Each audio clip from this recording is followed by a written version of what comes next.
Aloha class, this is a video for exercise 7-14. This exercise talks about the sales and production budget, and your exercises 7-1 and 2 cover similar topics. So this can help you with your other homework 7-1 and 2, but I'll just do 7-14 for you. So when we look at the sales and production budget, I have some of the wording in here from your problem. The marketing department of Jesse Corporation has submitted the following sales forecast for the upcoming fiscal year, and all sales are on account.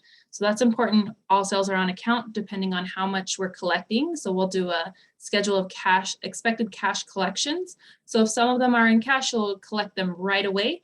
But if you have credit sales, there might be a delay on how much you're going to collect in each month. And of course, there's assumptions on how many people are going to pay during that time period. So we do have assumptions where these are estimates of the budgeted amount of units that we're going to sell.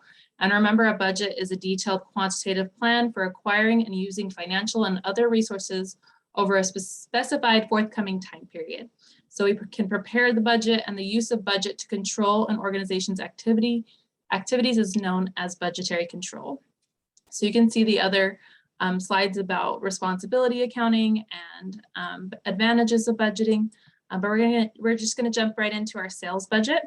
And a lot of the times it's just helpful to follow the format in the textbook. So when I go to my sales budget, I can see I'm gonna start with my budgeted unit sales. That's what you always start with. Sorry, let's go back to our master budgeting. So the master budget, you're gonna start with the sales budget. So we have to start with the sales budget, and then we'll go into the production budget.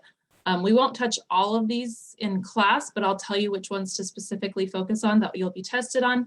But we're going to start with the sales budget in our master overview of our master budget.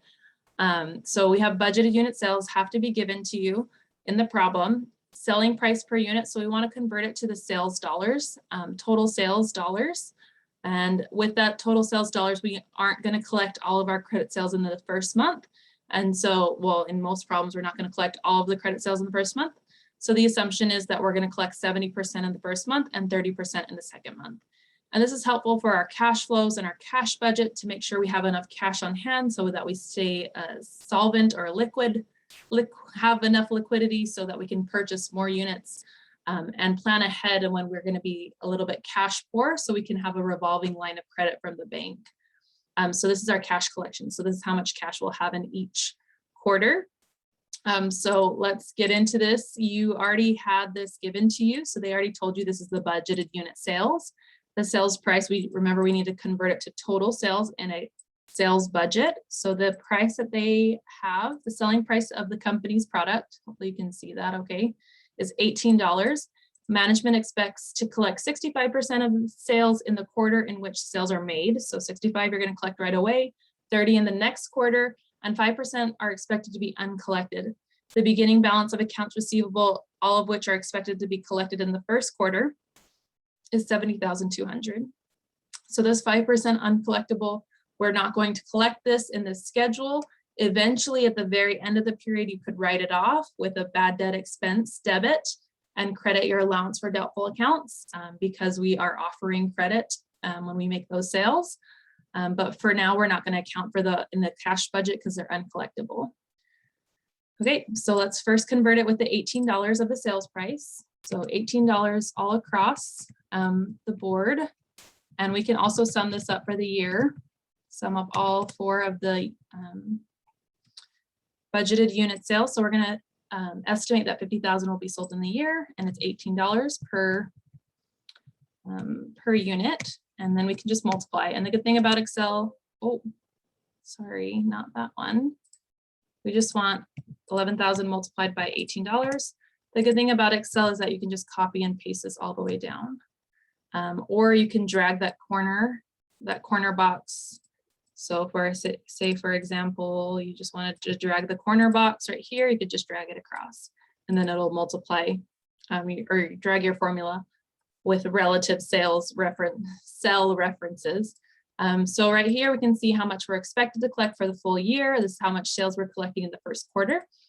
And then they said there's a beginning accounts receivable given to you over there. They said in the first quarter, the beginning balance of accounts receivable is $70,200, and you're going to collect that in the first quarter. So $70,200. just given from the problem. The first quarter sales were, so remember that you're going to collect 65% of the sales that you make in the first quarter. So 65% of this will be collected here, and 30% will be collected here. Going back to our budget, so this one was 70 and 30. For our purposes, it's going to be 65%. So I'll do 0.65% multiplied by the 198,000, and then 30%, 0.3 multiplied by 198,000. And then the 5% is uncollectible. If it was collectible, you could do a 5% in the following month, but that's how much we're going to collect. So 65 in the first month, 30 in the second month. And then we'll continue this on 0.65 multiplied by this amount. I wonder if I can do this. No, it won't work like that because the cell references are not correct. Okay, so 65 of the 216,000 and 30 multiplied by the 216,000. So remember, 65 in the first month, 30 in the second, 30% in the second month. So we'll just continue this on first month, 30 in the second month, equals 30% multiplied by that 252,000. Continue on, equals 65. And then the next would be collected in the following year. So we won't have that in this particular schedule. We can sum all of our cash collections for that quarter. So I'm going to sum all my cash collections for the quarter, and then I can sum them all for the full year. So this is all of the sales collections that I'm going to collect for the full year. And so altogether for the full year, I collected $855,000. This is how you would complete this schedule, and that we completed compare the company's sales budget and schedule of expected cash collections. So I'll just end this video and start a new video for the second part, or the second requirement for this problem 7-14.